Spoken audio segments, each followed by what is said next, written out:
नमस्कार, फंडू मनी में आपका स्वागत है। हम यहाँ पे चर्चा करेंगे वो कौन सी बातें हैं, वो कौन सी महत्वपूर्ण बातें हैं जो आपको ध्यान में रखनी हैं जब आप एजुकेशन लोन लेते हैं। वैसे तो हमारे इस चैनल में अलग अलग एजुकेशन लोन के ऊपर चर्चाएं मौजूद हैं, वो आप प्लेलिस्ट के लिंक्स को क्लिक करके देख सकते हैं, अंग्रेज़ी और हिंदी में मौजूद हैं। पर हमने सोचा कि दोबारा इस एरिया में एक बार और चर्चा आगे आपके सामने रखा जाए, पेश किया जाए। तो हम वो महत्वपूर्ण बातों के बारे में आपको बताएंगे जो एजुकेशन लोन लेते वक्त आपको ध्यान रखना आपको पड़ेगा, और ये महत्वपूर्ण बातें आगे चल के आपके काफ़ी काम आएंगी। ठीक है, तो हम लेंगे छोटा सा ब्रेक और दूसरे साइड में आके आपको वो महत्वपूर्ण डिटेल्स के बारे में चर्चा करेंगे। पर इससे पहले हम ब्रेक लें, हम आपसे ज़रूर निवेदन करेंगे कि आप हमारे चैनल को सब्सक्राइब करें।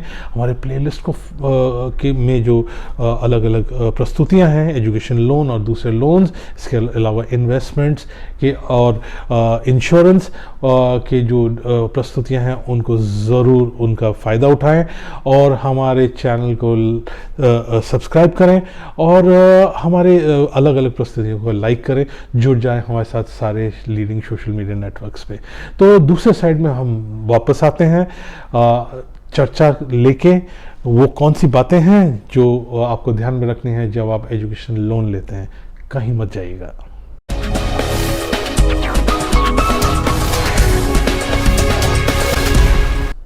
फंडू मनी में आपका स्वागत है। हम चर्चा कर रहे हैं एजुकेशन लोन लेते वक्त आपको कौन सी बातें ध्यान में रखनी हैं। तो एक एक करके महत्वपूर्ण बातों को लेंगे और चर्चा करते चले जाएंगे। सबसे पहली बात, लोन राशि कितनी होनी चाहिए। तो ये तो डिपेंड करता है कि आपने बचत कितनी की है, जहाँ पे आपको एडमिशन मिला है, दाखिला मिला है, वहाँ पे खर्चे कितने हैं। तो सबसे पहले आपको खर्चे का ब्यौरा चाहिए। हॉस्टल की फ़ीस कितनी होगी या ट्यूशन फ़ीस कितनी होगी, कोई और ख़ास बात है जो आपके जिसके वजह से आपको खर्चे आपको उठाने हैं। कितना हिस्सा है जो है आप अपने बचत से, जहाँ तक अगर आप युवा हैं तो आपके माँ बाप, आपके पेरेंट्स ने कितने सेविंग्स की है, और जो लोन है वो जो गैप रह गया है आपकी बचत और खर्चों के बीच में, उसको पूरा करेगा। मान लीजिए आपको वजीफ़ा या स्कॉलरशिप मिल रहा है, तो ज़ाहिर है आपको होम लोन का अमाउंट, रादर एजुकेशन लोन का अमाउंट कम लेना पड़ेगा। तो हॉस्टल का खर्चा क्या है, कुछ डिवाइसेस का खर्चा क्या है, लैपटॉप का खर्चा क्या है, पीरियोडिकल्स किताबें या कोई और सब्सक्रिप्शन आपको लेनी है, उनके खर्चे क्या हैं, ये बहुत इंपॉर्टेंट हो जाता है। इनके बारे में विस्तृत ब्यौरा आपको चाहिए। अगर आप विदेश में उच्च शिक्षा के लिए जा रहे हैं, तब तो और भी ये महत्वपूर्ण हो जाता है। विदेश से जुड़ी हुई शिक्षा ऋण के बारे में अलग सी चर्चा है, उसका आप ज़रूर लाभ उठाएं। अगली कौन सी बात है, वो है कि आपके जो खर्चे हैं, वो कौन से खर्चों के बारे में हम बात कर रहे हैं। आपके एजुकेशन लोन से जुड़े हुए खर्चों के बारे में बात कर रहे हैं। सबसे पहले ब्याज दर, interest rate, processing fee, prepayment charge या प्रीपेमेंट पेनल्टी, जो भी आप कहना चाहें, लेट EMI पेमेंट चार्ज। तो ये कुछ चार्जेस हैं।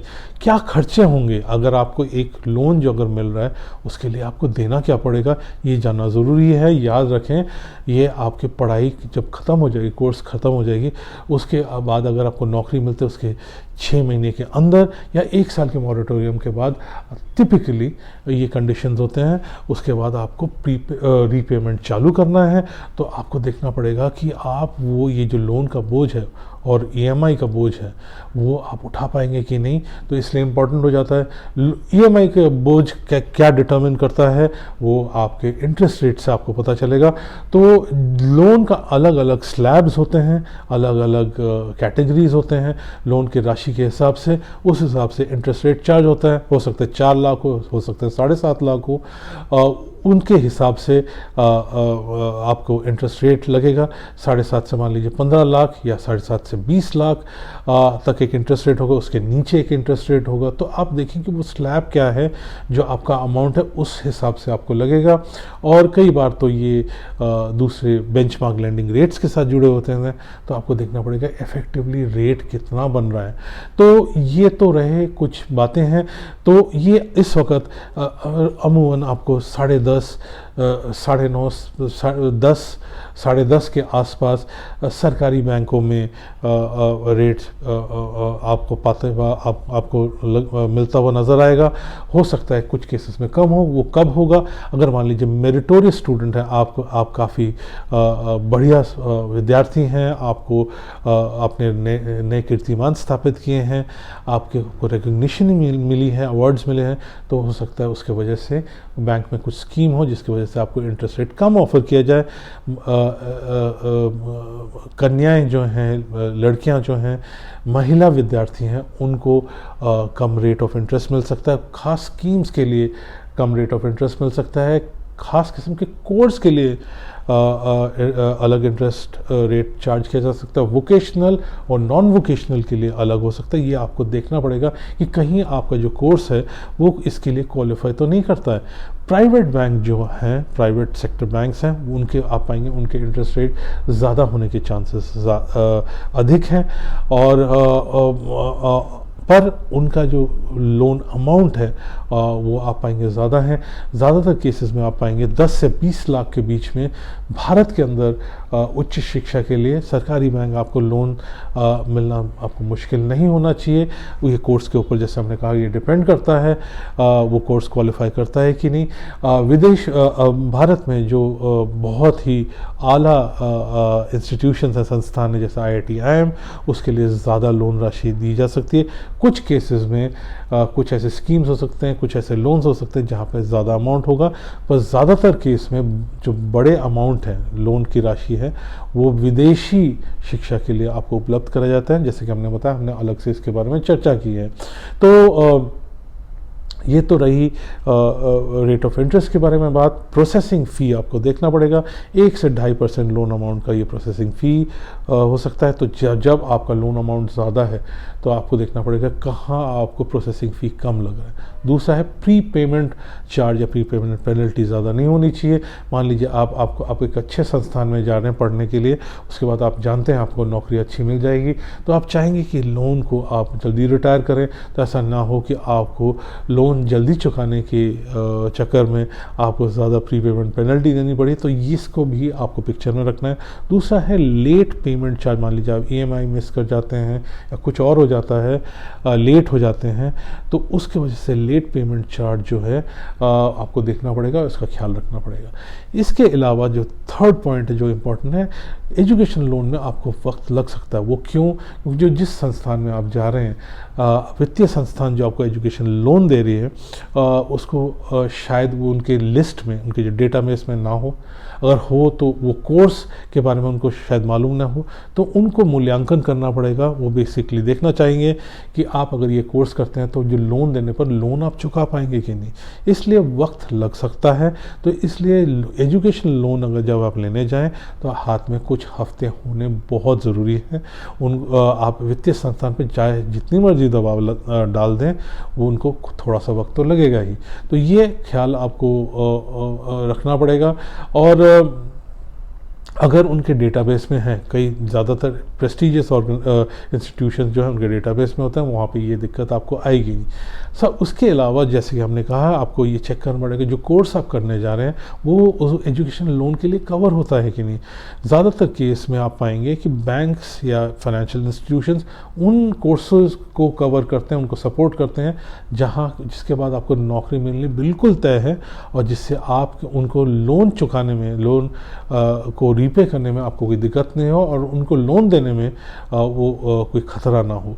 तो ये आपको देखना पड़ेगा। इसके अलावा वो कौन से आइटम्स हैं जो कवर हो रहे हैं, क्योंकि मान लीजिए हॉस्टल फीस है, अगर आपको ट्रैवल करना पड़ेगा इन्वेस्टिगेशंस के लिए, स्टडीज़ के लिए, तो वो कवर हो रहे नहीं। वो कौन कौन से खर्चे हैं जो कवर होते हैं, क्योंकि अगर वो ज़्यादातर जो खर्चे हैं या पूरी तरीके से खर्चे अगर कवर नहीं होते हैं, बाकी का हिस्सा तो आपको कवर करना है। तो अगर आपके पास मान लीजिए बचत नहीं है, सेविंग्स नहीं है, तो आप मुश्किल में पड़ सकते हैं। ठीक है, तो ये आपको देखना पड़ेगा वो आइटम कवर हो रहा है कि नहीं। इसलिए आपको विस्तृत ब्यौरा चाहिए उस संस्थान से, शैक्षणिक संस्थान से, एजुकेशन इंस्टीट्यूशन से, ताकि आप इसको कामयाबी के साथ कर सकें। इसके अलावा मॉरेटोरियम और कोलैटरल रिक्वायरमेंट्स होते हैं। कोलैटरल मतलब बंधक, मॉरेटोरियम मतलब पीरियड जहाँ पे आपको लोन नहीं देना पड़ेगा। तो आप आम तौर से 1 साल का वक्त आपको मिलता है पास आउट करने के बाद, जब आपको लोन चुकाने की ज़रूरत नहीं है। उसके बाद शुरू हो सकता है। मान लीजिए आप नौकरी चालू करते हैं, उसके 6 महीने के अंदर आपको करना पड़ेगा। तो जो भी है वो ये 2 चीज़ें आपको कोलैटरल रादर मॉरेटोरियम के बारे में, रिक्वायरमेंट के बारे में आपको देखना पड़ेगा। कुछ लोन्स में या कई लोन्स में आपको बंधक या कोलैटरल देने पेश करने की ज़रूरत पड़ सकती है। घर हो सकता है, कोई और चीज़ें हो सकती हैं। लाइफ इंश्योरेंस पॉलिसी लेनी ज़रूरी पड़ सकती है आपको। ये वो तो खैर प्योर अगर टर्म प्लान है वो तो उसको कोलैटरल नहीं कह सकते हैं, पर वो रिक्वायरमेंट हो सकती है। अगर लाइफ इंश्योरेंस पॉलिसी है जिसका सरेंडर वैल्यू बनता है, हो सकता है उसको आपको रखना पड़े कोलैटरल। तो ये आपको देखना पड़ेगा। लोन का अमाउंट जितना जितना बढ़ेगा उसके कोलैटरल होने के चांसेस उतने अधिक हो जाते हैं। प्राइवेट लेंडर्स के केस में मान लीजिए, या दूसरे केसेस में जहाँ पे ये स्पेशल स्कीम के अंडर नहीं आ रहा है, तो वहाँ पे कोलैटरल रिक्वायरमेंट हो सकती है। तो अगर वो है, उस पर वक्त लग सकता है इस चीज़ को लाने में, उसके कागजी कार्रवाई करने में, इसलिए आपको इस बारे में ध्यान रखना है। इसके अलावा जो है, अगर आप युवा विद्यार्थी हैं तो आपको को बोरोर रिक्वायरमेंट हो सकता है। आपके एक सह प्रार्थी रखने की ज़रूरत हो सकती है। वो आपके पेरेंट्स हो सकते हैं, माँ बाप हो सकते हैं, या रिश्तेदार हो सकते हैं। ये को बोरोर हो सकते हैं ताकि जो एजुकेशनल रादर फाइनेंशियल इंस्टीट्यूशंस हैं, वित्तीय संस्थान हैं, उनको वो कंफर्ट मिले, और इनका जो भी को बोरोर होंगे उनका क्रेडिट स्कोर अच्छा होना चाहिए, ताकि उनको कॉन्फिडेंस मिले कि लोन का रीपेमेंट टाइम पे और हो जाएगा। ठीक है। इसके अलावा जो डिसबर्सल होता है, लोन का अमाउंट चाहे जितना मर्जी हो, सारा का सारा पैसा आपको तुरंत नहीं चाहिए होता है, तो आप ज़रूरत पड़ने पर वो पेमेंट शेड्यूल का हिसाब किताब देख सकते हैं। याद रखें, जितना जितना पैसा निकलता जाएगा उसके ऊपर इंटरेस्ट उस हिसाब से निकलेगा।